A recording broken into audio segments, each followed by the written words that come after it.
sounded KOD, Kings of Dust? Kind of him and I. Yeah. Yeah. I mean, him and I. But I'll tell you, it didn't, it was always a good band, but it really gelled and the chemistry was right. Absolutely. When it was the four of us. Yep. So while the original, I said we got together to write a few songs, and after we wrote like 2 or 3, I think the third song we went, this is actually kind of good, because it was just a recording project, and someone said, do you want to come in and just record on a couple songs? And I'm like, how much money is it? Yeah, well, they don't have any money. Well, okay. Because normally I would just, if I'm recording, I would get a fee for it. Right. And so we got together, and I said, well, we'll get together and see what we come up with. So the original guitarist wrote a riff, and I liked it, and we expanded it into a song, and we did that on a couple songs, and then a couple songs in, we kind of like were, and he would record it, and it was like, this is actually pretty good. The funny part is he would never sing it. He would sing it in the control booth, so I wasn't sure what he sounded like. It was actually pretty funny, and he would kind of sing, kind of like he wasn't really pushing it while he was. I was writing lyrics. He's right, and he was kind of singing it, kind of like. And I'm like going. I remember asking the guitar player, "Can he even sing?" And yeah, so we did a song for Alice Cooper Christmas pudding thing, and I thought, okay, yeah, he sounds really good. He really knows how to use his studio. I like the way he sings. But can he sing live? Is what I was curious. So we did a thing at Alice Cooper Town. I forgot about that. And he sang live, and sure, it was no, and he sang, and he, I didn't say anything on the mic. I follow the rules. He's the front man. It's just because I had a resume, I wasn't going to be like, hey, everyone, I was like, this is his deal. I'm a bass player in the band, and so I wanted to kind of see what he did, and he had great repartee with the audience, and he sang the way that I was kind of hoping he was. And I remember while we were playing, I was going, okay, he doesn't suck. Good. Well, I thought he was really good at what, so I thought, okay, I'm down for this now. Now I'm ready to take it to whatever the next step is. And then things kind of went sideways with the original guys. They had some health issues and things like that. And we kind of broke it up. And then he called me one day and he said, look, man, I really like the songs.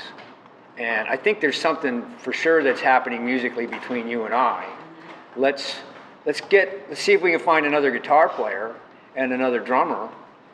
And I said, well, I know this one blonde guitar player dude. And that's how Ryan got involved in it. That's kind of the timeline of it. So over the course of all these years is kind of, now there's about a 3.5-year break in there while I was recovering.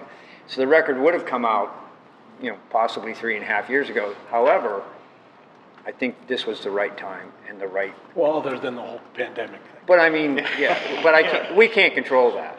So we do the best we can, and we're not the only one. The fact that we can't go on tour, there's a lot more things that are more important whether Kings of Dust can go on tour, and we get that. So and the even from the onset of he and I writing, felt really comfortable.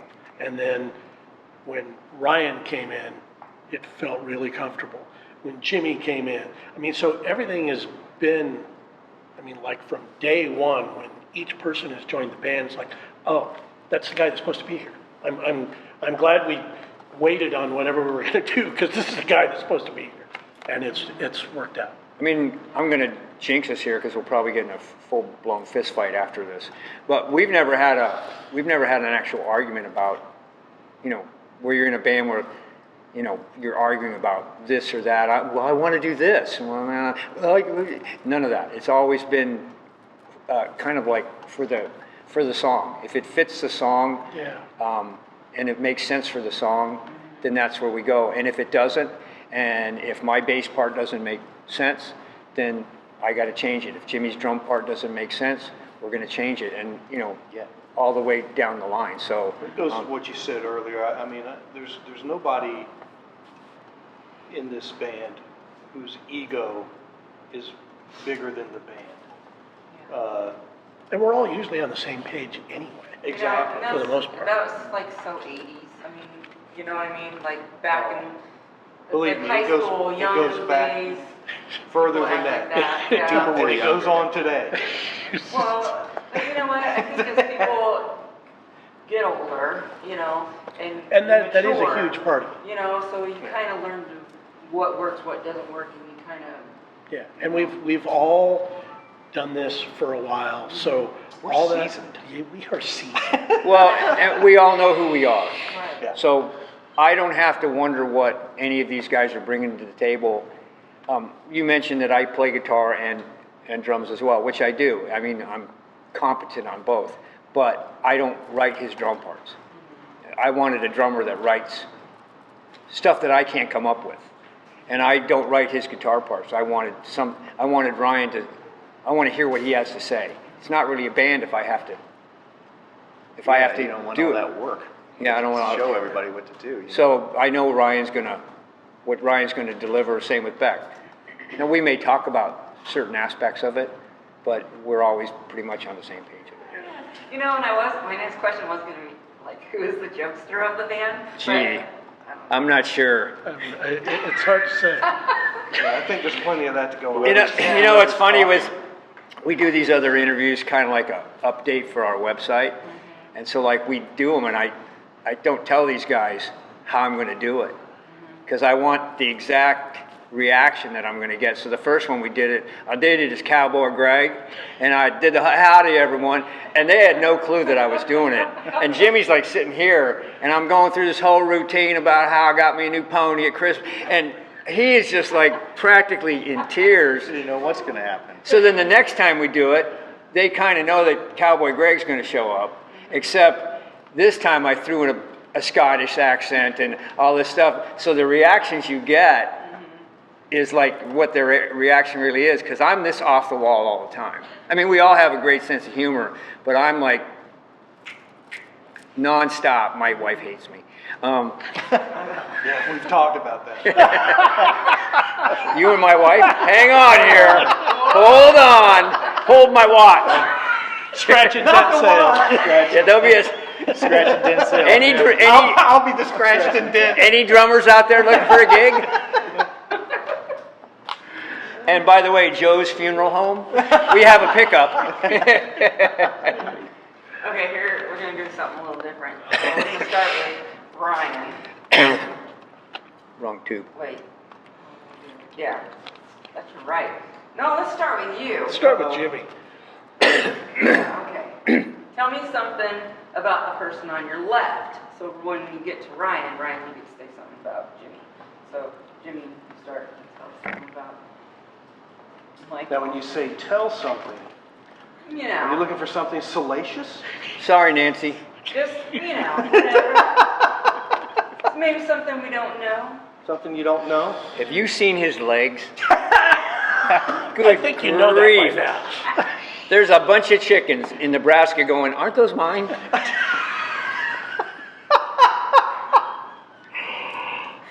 Oh.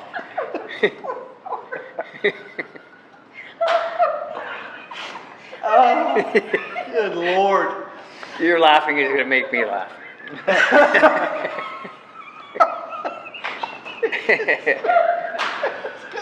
I'm not cutting any of this.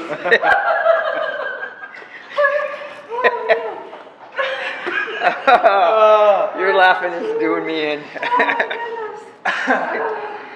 What? What about Michael? Well. How do you follow that? I don't know. Well, I'll tell you, I've worked with a lot of singers, and I have to say that I've never worked with one as shitty as he is. I'm bracing myself. I'm kidding. Actually, as easy to work with as he is. The things during the recording process can sometimes get a little tough. You're looking for the best take. You want, this or that. Michael is just as cool as a cucumber all the time. And it actually, I think, was a good thing for all of us, because there was times where, you know, you're wanting to get something and he's just smooth sailing all the time. No emotion whatsoever. None. He's a vacuum. A repository. Yes. A vacant lot. So, that's something that, for me, is terrific. I like working with somebody. He's humble. He's an all-around great guy. Oh, Don't forget to pay me later. Yeah, it's gonna cost you. checks in the mail. All right. He's the top of the heap, doggone it. All right, Michael, you get to tell us something about. Oh, God. Oh, wow. This is gonna be fun. I'm Come on, sorry. make it good. I'm sorry. Michael, you start and I'll take over when you get hoarse.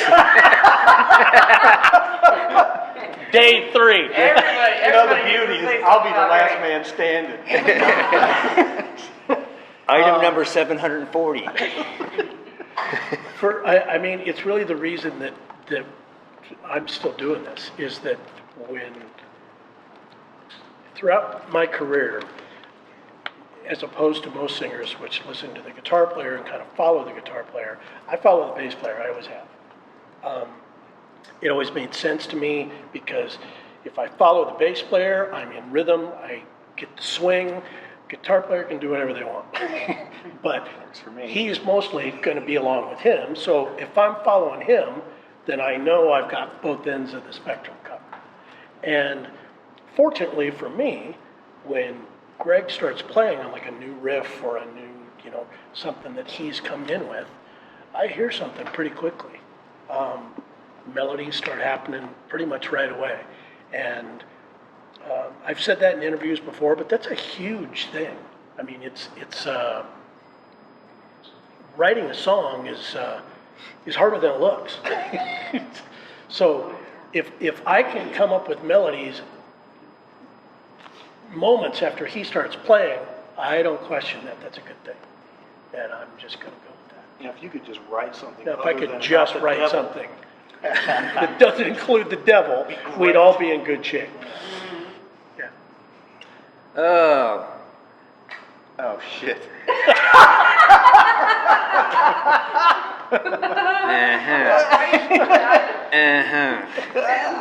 Uh-oh, he's taking the water. Which side are you gonna hit me on? As I said earlier, I mean, other than the fact that Ryan's just a great guy, very even-tempered, and for me, I'm very direct. So I'm not like the kind of guy that's going to say, I'm not going to think about your feelings when I'm talking to you about what it is we're doing musically. I'm just going to say, I don't like that, you know, or do something different. And I don't mean it to be that abrupt, and I don't mean it to be rude. It's just the quickest, from A to B, that's the quickest point. And it never bothers him. So I can tell Ryan what I think, and his feelings never get hurt, which works, because that if someone was that sensitive, I couldn't deal with it. Because it's not anything personal, it's business. And when we're talking about writing a song or what we're doing, it's business. And so that part of it is one of the reasons this works. As I said earlier, the fact that I can play something and he'll know exactly almost what I'm thinking as he's hearing it almost for the first time. Or if I'm saying more of this, and I hear Robin Trower in there. He knows exactly what Robin Trower I'm talking about. That's important to me. I've had that before with a few people, like I said, and I have that with Ryan. And that makes this enjoyable to me. The whole project is enjoyable. These are my best friends now. I love these guys. Without these guys doing this, without this four guys, I wouldn't do it. Because I don't need to do it anymore. I'm old, and I'm pissed off, and there's other things I can be doing. And so to be able to... In that order? And there's probably something else in there, but my senility is just, who are you again? Mom, I don't want to go to school today. It just, because this is the way that it is, and all the way it is, and Ryan is a huge part of that. I mean, having Ryan work in the store with me kind of solidified the store. We make the joke about him being the face of the franchise because he does the videos, but I'm fine with that, and that actually works. So, besides the guitar player part and the band part and the buddy part, he's a great guy to just have in here with me the days that we're in here together. So, Oh, he's a Very great kind. guy. So. yeah, oh, Nicely done, Haggis. thank you. And he does a pretty good Scottish accent as well. Can't do that. Can't do it. So I'm doing Jimmy? Okay. We're out. Check, please. I thought this was a family. Yeah. I thought this was a family show. I didn't know what kind of family we were talking about. Well, me and Jimmy usually do this in front of 5 cameras. That'll be a cut. Yeah, all right. All that stuff I just said, scratch it. I'm out. Although we've never seen Jimmy's bank account, we have a sneaking suspicion that he's flipping rich. The yacht gave it away. No. It's funny because, like we said earlier in the interview, we were saying how we met Jimmy at the benefit show, or I met Jimmy at the benefit show. So we never got a chance to play together until after the record was out. Yeah, So, that's true. so 2 things. Number one, I'm so thankful to Jimmy for existing and being here on this project, because I had already recorded the album with a couple other drummers. So, and you know, to Greg's point earlier, it's just the feel wasn't quite where we wanted it. So when I met Jimmy, and then it's like, okay, let's hear what the tracks sound like and stuff. You know, some of the tracks had already been recorded. So I got to hear Jimmy's groove and stuff just in the studio. So that was the second point, is to actually hear the songs with the proper feel that we wanted. And so then when we finally did get a chance to play together after the record, it was pretty awesome, because we just locked in instantly as if we'd been playing together for 30 years, you know. So working with Jimmy, he's just got such a great feel, such a great pocket to play in. It feels exactly how this music should sound. you And know. playing with me for a short time seems like 30 years. Can't argue that. So what are your future goals for this band? To just make it past this interview. And I'm not sure we've succeeded. Well, I mean, with Ryan doing Jimmy and everything, who the hell knows? I'm going to have to do a reassessment right now. okay, well, we've already covered that, the tour thing. Hang on here. Let me see. Is confession open? Oh. Well, let viewers know where they can find your website or get your CD. KOD.band. KOD.band. You can order the disc there, t-shirts, merch, everything at KOD.band. There's a merch tab. Yep. Have it delivered right to your door, personally by Jimmy. Or you can get it in most I'm most not record fueling the stores. jet for a simple CD delivery. Yeah, you can get it. There you go. You can get it at your local record store. Yeah. And Amazon? at Amazon. Amazon and that sort of thing. And at some point here, hopefully in the pretty damn near future, you'll be able to download this off of our website, and also you can also get this off of our Facebook page, Yes. Yes, sir. which is, what's the name of the band again? Huh? Oh, whatever. Yeah, and it is in. Has anyone seen my cat? Somebody want to It's answer in that record phone? stores on What do you mean? No, I Shock didn't. Records, Vanity Music Group. So, All right, so in closing, do you have any messages for your fans? all of them go buy the record. Don't including take Kit. anything that we say seriously. We're obviously very serious. We're sorry. We're sorry. We didn't mean it. Yeah. We'll do better. No, we won't. Okay, no, we won't. We appreciate you. Yeah. And we appreciate the people that have bought the record, and there's a whole group of people, 2 or 3, that are going to download it that have been asking about that. So we appreciate the support that you've given us, and also the people that have, been very enthusiastic about when the band finally does play live, coming out and supporting it. It means a lot to us. I mean, we're a new band. Yeah. Regardless of what our resumes are, it's a new band. And so, when we get out there and finally get to do this, people will be experiencing what we do for the first, as we do for the first time as we will be. Yeah.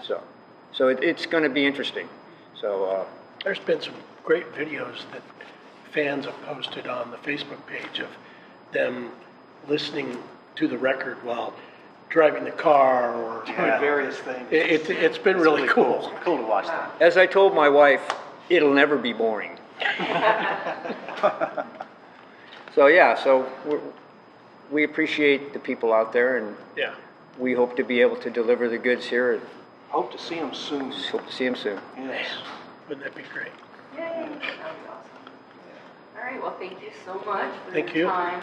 Hang on, we got to get the case for his guitar right now. I'll get the serial number there. Michael? What was the last? This was the last. Thank you so much. Our pleasure. And Michael, the bathroom's dirty. Can you get on that? Come on, janitor. Love it. Haggis, Lefty, and the janitor. Is that a wrap? That's a wrap. All right. Where's the thing? I know, somebody said. You know, the thing.